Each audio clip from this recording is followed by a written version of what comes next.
A very good morning, my dear children. How are you? Fine. Yes, my dear children. My dear children, already I finished before lessons. Yes, my dear. Yes. In that before lesson, मेरा जीवन finished. Now, today we start new lesson Ramzan. मेरे प्यारे बच्चों, please everybody open your test books. Yes, my dear. Yes. Page number 44. Look at the book everybody. Ramzan. देखो मेरे प्यारे बच्चों, इस चित्र में क्या दिखाई दे रहा है? चित्र में क्या दिखाई दे रहा है? चित्र में एक व्यक्ति दूसरे व्यक्ति से गले मिल रहे हैं. देश के विकास के लिए एकता का क्या महत्व है? हमारा भारत देश ऐसा देश है जहाँ पर हम सब मिलजुल करके रहते हैं, इसलिए हमारे भारत देश को एकता का देश भी कहा जाता है. हम धार्मिक सद्भावना कैसे बढ़ा सकते हैं? जब हम सब मिलजुल करके रहते हैं तभी हम धार्मिक सद्भावना को बढ़ा सकते हैं. उद्देश्य: निबंध की जानकारी के साथ निबंध लेखन का अभ्यास करना.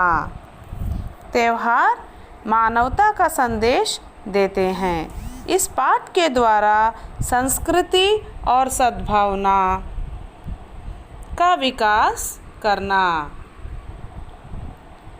एस मेरे बच्चों, एस मेरे प्यारे बच्चों, इस रमज़ान पाठ से हम क्या क्या सीख सकते हैं? हम बहुत कुछ सीख सकते हैं. एस मेरे बच्चों, यस.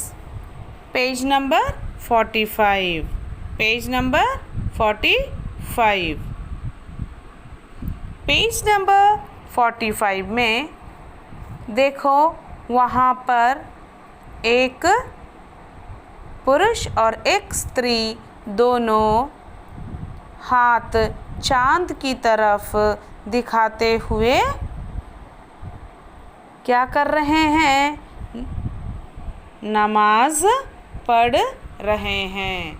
एस मेरे बच्चों, एस. वहाँ पे क्या दिखाई दे रहा है आपको? एक तारा और एक चांद.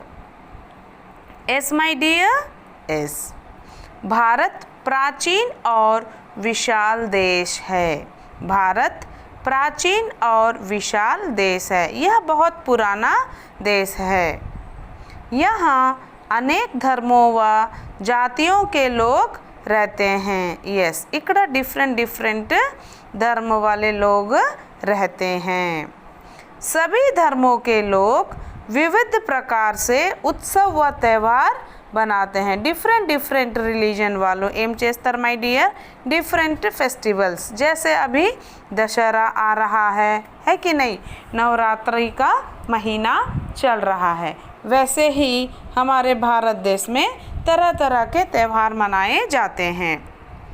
ये त्यौहार समाज में खुशी और सजगता लाते हैं. ये त्यौहार समाज में खुशी और सजगता लाते हैं. అంటే సమాజంలో సంతోషము అండ్ జాగృత తీసుకొస్తారు. ये भारतीय संस्कृति की शोभा में चार चांद लगाते हैं. भारतीय संस्कृति की शोभा में, भारतीय संस्कृति इंडियन కల్చర్, ఓకేనా? శోభ, బ్యూటీ. నిజంగా ఒక ఫెస్టివల్ అంటే అక్కడ ఎంతో బ్యూటీనెస్ మనకి కనిపిస్తూ ఉంటుంది. ऐसे ही महत्वपूर्ण त्योहारों में से यस डिफरेंट, ओके ना, and important festival, okay. Eid ul Fitr भी एक है. कौन सा? ईद उल फितर भी एक है. इसे रमज़ान भी कहते हैं. क्या कहते हैं प्यारे बच्चों? रमज़ान भी कहते हैं. रमज़ान इस्लाम धर्म का प्रमुख त्योहार है. इस्लाम धर्म मतलब मुस्लिम्स. वास्तव में रमज़ान इस्लाम धर्म के 9वें महीने का नाम है, 9वें महीने का नाम है। इस्लाम धर्म के 5 बुनियादी सिद्धांत हैं, ओके ना, 5 बुनियादी डिफरेंट सिद्धांत इज देयर।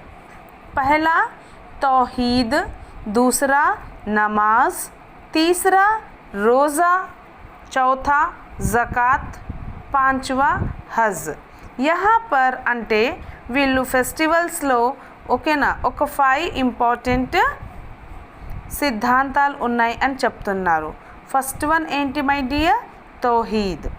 इसे रमज़ान महीने में अदा किया जाता है, इसे रमज़ान महीने में अदा किया जाता है। यह इबादतों, प्रार्थनाओं व बरकतों का महीना है। అంటే ఆ టైంలో ఏం చేస్తారంటే ప్రేయర్స్ చేస్తూ ఉంటారు। यह माना जाता है कि इसी महीने में पवित्र ग्रंथ कुरान ए शरीफ नाजिल हुआ। ఓకే, అదే మంత్లో కురాన్ ఏ షరీఫ్ नाजिल हुआ है అని చెప్తున్నారు। इस्लामी महीना चांद के निकलने से शुरू होता है। चांद के निकलने से मतलब हम हिंदू में क्या पौर्णमी अंटाम कदा, अदे चांद के निकलने से शुरू होता है। रमज़ान का चांद निकलने पर इसकी सूचना विधित प्रकार से दी जाती है, విధిత్ ప్రకార్ సే दी जाती है। డిఫరెంట్గా మనము అక్కడ జాన్కారీ అంటే ఆ చాంద్ వస్తే వీళ్ళు ఇక్కడ రంజాన్ ఫెస్టివల్ చేస్తారు అని చెప్తున్నారు। रमज़ान मास की सूचना मिलते ही मुसलमान भाई रोज़ों की तैयारियों में लग जाते हैं।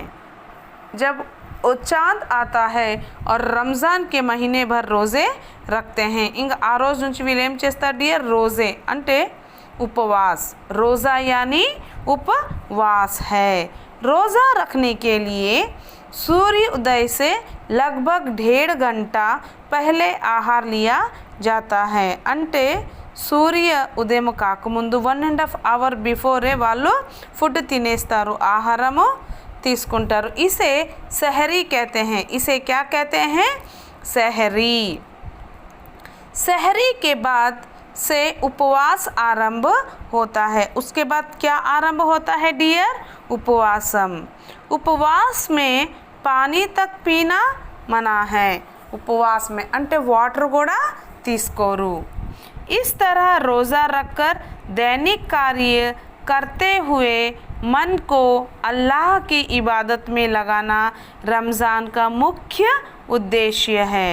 दैनिक कार्य करते हुए मतलब मेरे बच्चों जो उपवास रखते हैं अपने काम, ओके ना, they are doing their works and they praying, okay ना, अपना काम करते हुए वह क्या कर रहे हैं? फास्टिंग रहकर अल्लाह की इबादत में लगे रहते हैं। रोज़ा रखने से मनुष्य स्वस्थ व चुस्त बना रहता है, उनका कहना है, ओके ना। इस्लाम धर्म के लोगों का कहना है कि अगर वे रोज़ा रखते हैं అంటే వాళ్ళు ఫాస్టింగ్ ఉంటే వాళ్ళు యాక్టివ్, ఓకేనా, चुस्त एंड स्वस्थ हेल्दीगा ఉంటారు।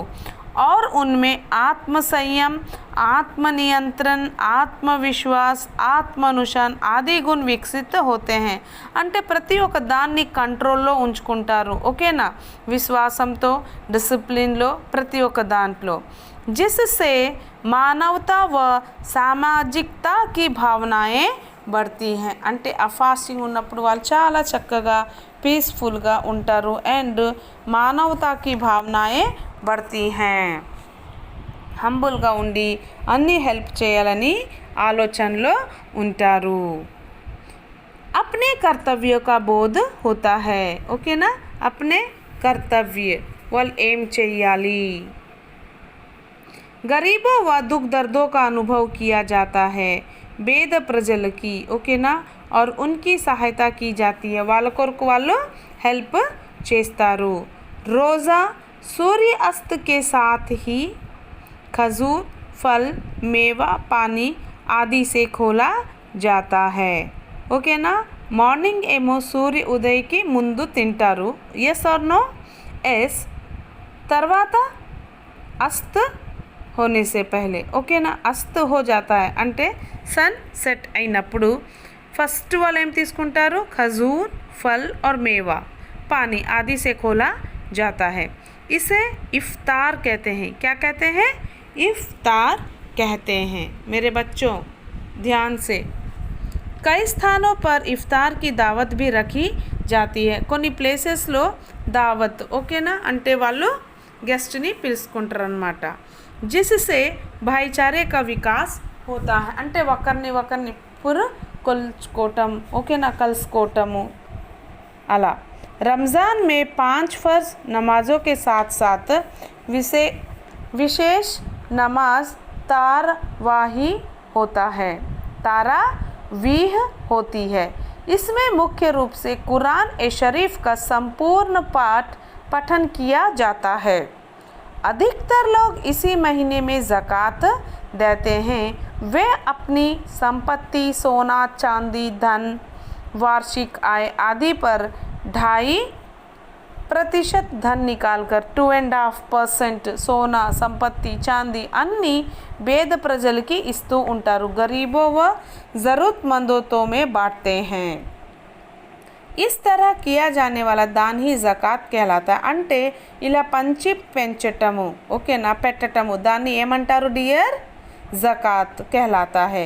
इसके साथ साथ ईद की नमाज से पहले फितरा दान भी देना ज़रूरी है। బిఫోర్ నమాజ్ ఫిత్రా అని అంటారు, దాన్ అంటారు ఓకే అది కూడా ఇవ్వటం ముఖ్యము అని చెప్తున్నారు। इसलिए भी इसे ईद उल फितर कहा जाता है। That's why we are what we call Eid ul Fitr कहा जाता है। इस तरह रमज़ान के महीने में चारों ओर परोपकार की भावना छा जाती है। 4 దిక్కులు ఏం కనిపిస్తుంది dear?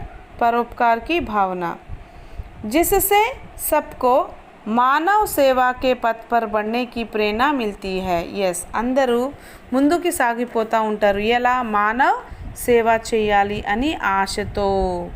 Yes my dear yes इसी महीने में शब ए कदर जागने की रात होती है। అంటే ఒక నైట్ వాళ్ళు ఓకేనా జాగరణ చేసి ఒక नाइट प्रेयरलो ఉంటారన్నమాట।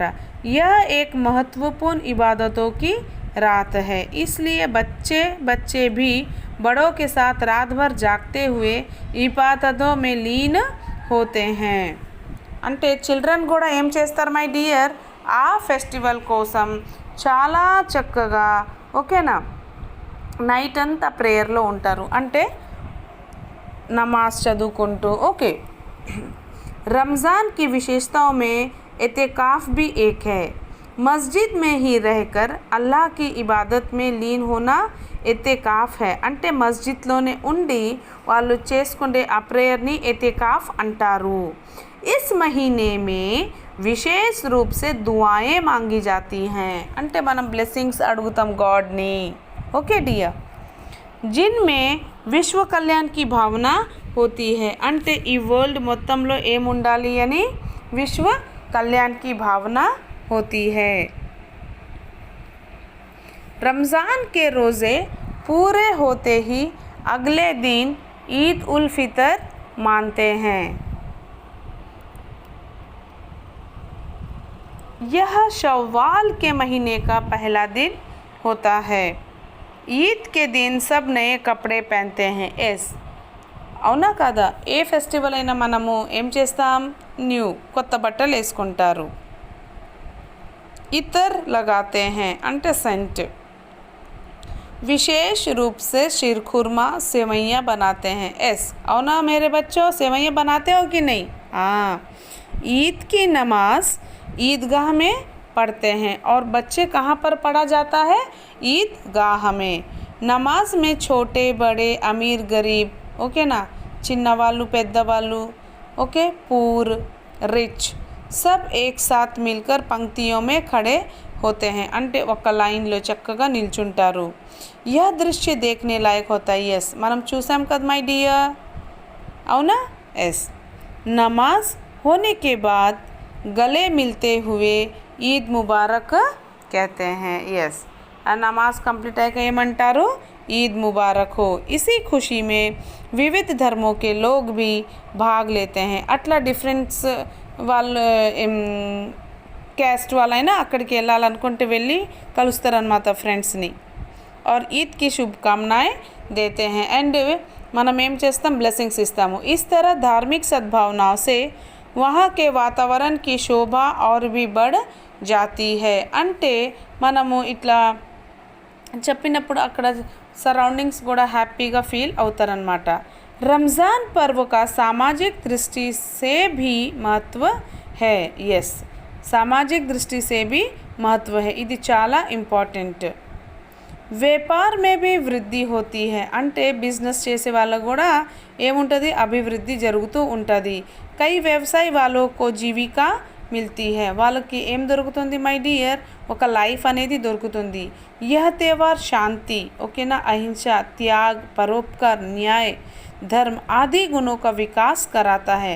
మనకు ఏమిస్తుంది ఈ ఫెస్టివల్, పీస్ ఇస్తుంది, ధర్మం ఇస్తుంది, పరోపకారం ఇస్తుంది, సాక్రిఫైస్ ఇస్తుంది, అటువంటి డిఫరెంట్ క్యారెక్టర్స్ లక్షణాలు ఇందులో ఉన్నాయి। और हमें मानवता के पथ पर बढ़ने की प्रेरणा देती है, మనం హంబుల్గా ఉండాలి అని ఇక్కడ చెప్తూ ఉంటారు। उपवासों का यह पावन पर्व हमें सद्भावना के सूत्र में बांधकर मानव कल्याण का संदेश देता है। यस, మనకు ఏమిస్తుంది, మనం ఎట్లా జీవించాలి ఈ లోకంలో, అందరితో కలిసి ఉండాలి। हमारा भारत देश कैसा है, हमें कैसे रहना चाहिए, एक सूत्र में बांधकर అందరు కలిసిమెలిసి ఉండాలి, అటువంటి మెసేజ్ మనకి ఈ లెసన్ ద్వారా ఓకేనా మనకి దొరుకుతుంది। So my dear children, are you understanding what I am telling? Yes, you are understood. Yes, so हमारे भारत देश में रमज़ान का त्यौहार इस तरह मनाया जाता है। मेरे प्यारे बच्चों, आप लोग आपके होमवर्क नोट्स में इस रमज़ान पाठ के 20 प्रश्न, ओके ना, right your own 20 questions and write the answers and send it today itself only. This is your homework. Thank you. God bless you.